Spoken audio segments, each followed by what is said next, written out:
Na sisi kama bunge na kama kamati tumekagua leo na tumejionea kazi nzuri sana ambayo imefanywa na serikali katika kurudisha miundombinu iliyokuwepo hapa, lakini kuongeza mingine.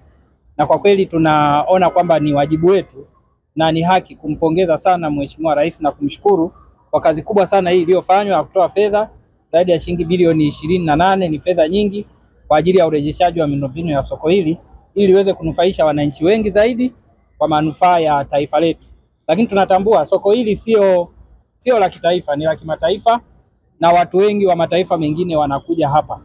Kwa hiyo tumejiridhisha pia na ubora na usalama ambao umewekwa kwa ajili ya Watanzania, lakini na wale wasiokuwa Watanzania.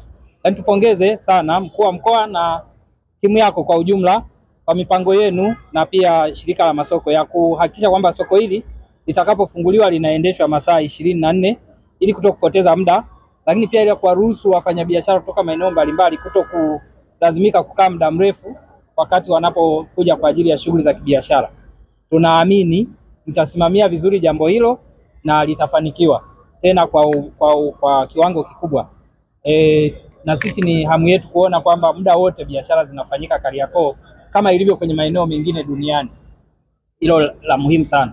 Lakini lingine ambalo tunapenda lizingatiwe wakati wa ufunguzi, lakini hata kabla, ni kuhakikisha kwamba upangaji wa wafanyabiashara unazingatia umakini wa kuhakikisha kwamba soko hili haliwi holela, yani hauwi uchafu. Kwa hiyo mtakapopanga, pangeni kwa namna ambayo inafanya soko kuwa nadhifu na kuleta taswira nzuri ya soko jipya ambalo Mheshimiwa Rais ametoa fedha.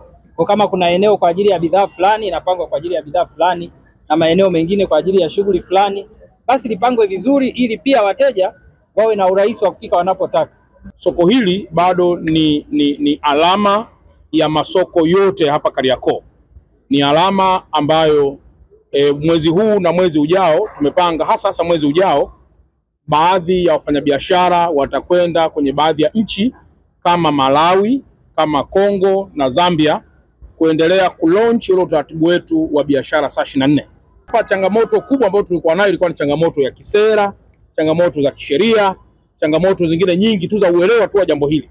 Lakini so far kama alivyosema Mheshimiwa Naibu Waziri wetu wa TAMISEMI, tayari tumekwisha anza taratibu za kutoa elimu kiasi cha kutosha kwa kushirikiana na wadau wetu sasa wa biashara kwenye eneo hili, ili sasa biashara hizi ziweze kuwa na ufanisi mkubwa. Ofisi ya Rais TAMISEMI kushirikiana na ofisi ya mkuu wa mkoa wa Dar es Salaam na wilaya ya Ilala tumeshirikiana kusimamia ujenzi wa soko hili la Kariakoo ambalo kama tunakumbuka mwaka mmoja na nusu uliopita ilipata ajali ya moto.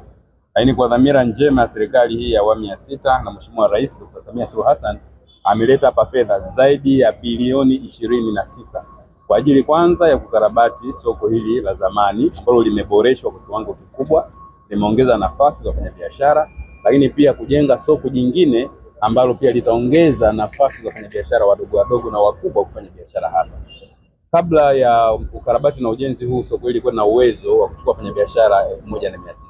Yaani baada ya kukamilika na kuongezeka kwa miundombinu mingine hii tutaweza kuchukua wafanyabiashara 1907. Unaweza kuona kazi kubwa ambayo imefanywa na serikali yetu ya awamu ya 6 inaongozwa na Mheshimiwa Dr. Samia Suluhu Hassan, na soko hili liko hatua za mwisho kabisa za ukamilishaji, takriban 98% kwa ajili ya kuanza kuhudumia wananchi. Na kama ambavyo Mheshimiwa mkuu wa mkoa amekuwa akisema, dhamira ya serikali katika soko hili la kimataifa la Kariakoo ni kufanya biashara masaa 24 kwa siku. Kwa majina naitwa Ashrafu Yusuf Abdul Karim, meneja mkuu wa shirika la masoko Kariakoo. Kama mlivyoona, tulikuwa na ugeni wa kamati ya bunge, tumekuja kukagua soko. Maendeleo ya soko ni mazuri kwa 98%, bado asilimia kidogo ili tuweze kuingia.